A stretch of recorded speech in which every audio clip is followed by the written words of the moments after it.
안녕하세요. 한용숙 목사입니다. 오늘 본문인 사도행전 20장 23절부터 24절까지의 말씀을 읽겠습니다. 오직 성령이 각 성에서 내게 증거하여 결박과 환난이 나를 기다린다 하시나 나의 달려갈 길과 주 예수께 받은 사명 곧 하나님의 은혜의 복음 증거하는 일을 마치려 하면은 나의 생명을 조금도 귀한 것으로 여기지 아니하노라. 사도 바울은 아시아를 떠나 예루살렘으로 가기 위해 준비를 하던 중에 에베소 교회의 장로들을 불러서 작별 인사를 했습니다. 바울은 이제부터 나는 가는 곳마다 환난을 당할 것입니다. 그러나 나는 하나님의 은혜의 복음을 전하기 위하여 나의 생명을 조금도 귀한 것으로 여기지 아니합니다. 라고 한 후에 이제 가면 다시 돌아올 수 없을 것입니다. 라고 말했습니다. 바울에게는 자신의 생명보다 더 귀한 것이 있었습니다. 그것은 은혜의 복음을 전하는 것이었습니다. 은혜의 복음을 전하는 것이 그의 삶의 목표였고 오직 앞으로 달려가야 할 그의 길이었습니다. 바울은 말로만 복음을 전하는 것에 만족하지 않았습니다. 자기 자신의 삶 전부가 은혜의 복음을 성취하는 것이 되기를 원했습니다.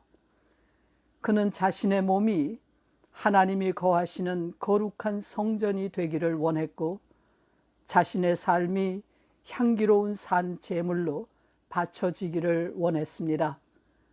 그의 생애 전체가 은혜의 복음이 되기를 원했습니다.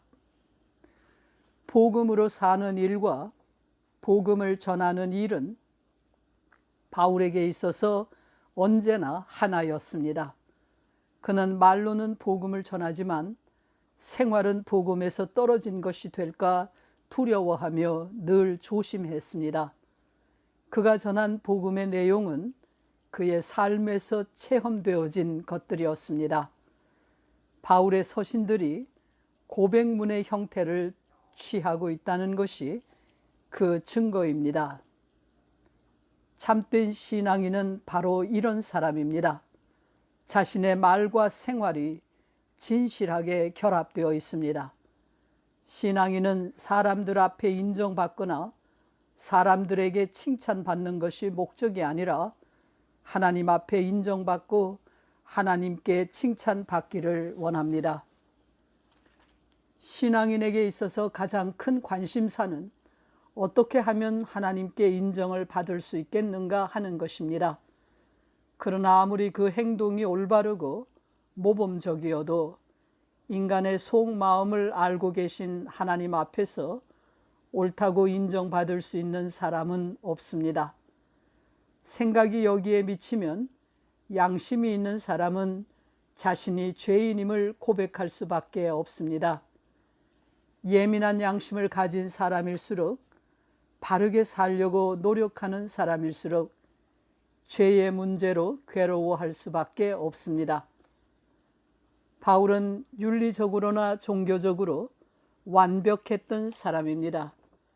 그랬던 그가 다메섹으로 가는 길에서 부활한 예수를 만난 후에 스스로 자신을 가리켜 죄인 중에 괴수라고 고백하는 사람이 되었습니다.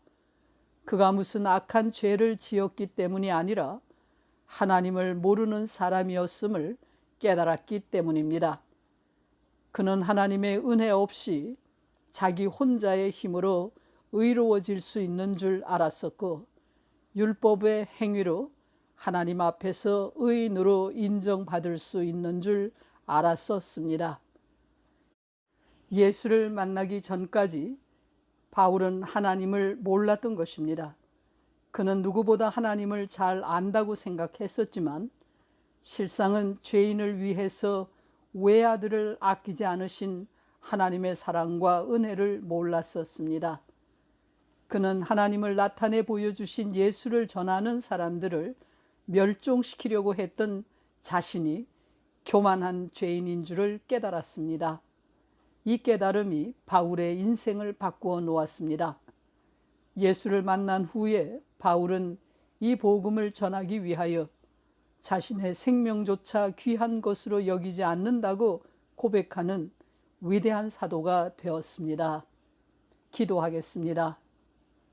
하나님, 어지러운 세상 가운데 있는 저희에게도 바울처럼 은혜의 복음에 사로잡혀서 살아갈 수 있도록 믿음을 더하여 주시옵소서. 예수 그리스도의 이름으로 기도합니다. 아멘.